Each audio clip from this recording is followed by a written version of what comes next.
ফরিদপুরের বসন্তপুর হতে ভাঙ্গা পর্যন্ত ৩০ কিলোমিটার রেল সড়কের অর্ধশত রেল ক্রসিং অরক্ষিত থাকায় প্রায় ঘটছে দুর্ঘটনা, বাড়ছে মৃত্যুর মিছিল। গেল এক বছরে অরক্ষিত রেল ক্রসিং দিয়ে পারাপার হতে গিয়ে ট্রেনে কাটা পড়ে অন্তত ২৫ জনের মৃত্যু হয়েছে। গুরুত্বপূর্ণ রেল ক্রসিংগুলোতে অতি দ্রুত গেটম্যানের ব্যবস্থা করা হবে বলে জানিয়েছে রেল কর্মকর্তারা। খায়রুজ্জামান সোহাগের তথ্য ছবিতে ডেস্ক রিপোর্ট।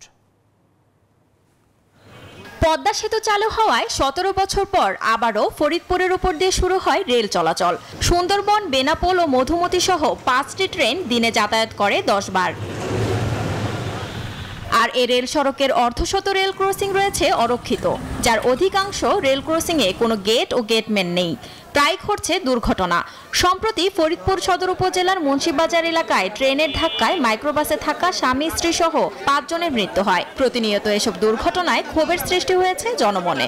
অরক্ষিত যে রেল ক্রসিংগুলো আছে ওইখানে আসে ট্রেন অনেক সময় দেয় না, হুইসেল দেয় না। হুইসেল না দেওয়ার কারণে গাড়িগুলি টের পায় না, টের না পায় দুর্ঘটনার শিকার আমরা হইতেছি। আমরা এই জায়গাতে যেখানে ট্রেন আসে আমরা গাড়ির দোকানপাট থুয়ে আইসে আমরা দাঁড়ায় সিঙ্গেল দিই। সিঙ্গেল দেওয়ার কারণে অনেক গাড়ি থামে, আবার অনেক গাড়ি চলে যায়। আর গেট না থাকার কারণে প্রায়শই এখানে অ্যাক্সিডেন্ট হয়ে থাকে। রেল ক্রসটার পশ্চিম সাইডে যে সাইনবোর্ডটা আছে, বোর্ডে লেখা আছে, সে লেখার কিছুই বোঝা যায় না, অরক্ষিতভাবে আছে। রেল ক্রসিং এর দুপাশে অবৈধ স্থাপনাকে দুর্ঘটনার অন্যতম কারণ মনে করছেন গাড়ি চালকরা। এই দোকানপাটের জন্য আমরা কিছু দেখি না, এই জন্য রেল এসে আমাদের মেরে দেয়। এখানে গেটম্যান নাই, দেখার মতো কেউ নাই। আমরা আশেপাশে এই দোকান, এখানে একটা টার্নিং, এখানে দোকানের জন্য কিছু দেখতে পাই না, হঠাৎ করে রেল চলে আসে। এদিকে ঘটনাস্থল পরিদর্শন শেষে অবৈধ স্থাপনা উচ্ছেদ সহ রেলগেট নির্মাণের সুপারিশের কথা জানান সড়ক বিভাগের এই কর্মকর্তা।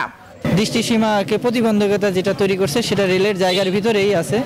সেই স্থাপনাগুলো যাতে দৃষ্টিগোচর হয়, দূরের থেকে গাড়ি যখন রেল ক্রস করবে দৃষ্টিগোচর হয়, সেটার একটা সুপারিশ আমরা করব।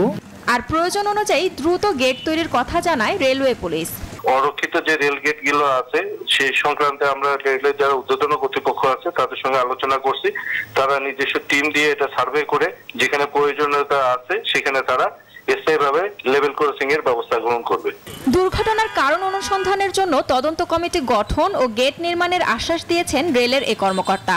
অলরেডি আমাদের ঊর্ধ্বতন কর্মকর্তাদের জানাইছি, তারা বলছে এটা একটা তদন্ত কমিটি দিছে এবং ওখানে গেট ব্যারিয়ার তৈরি করবে এবং ওখানে লোক দেওয়ার কথা বলছে। রেল দুর্ঘটনা রোধে অরক্ষিত রেল ক্রসিংগুলোতে দ্রুততার সাথে গেটম্যানের ব্যবস্থা সহ অবৈধ স্থাপনা উচ্ছেদ করবে সরকার, এমনটাই প্রত্যাশা ফরিদপুরবাসীর।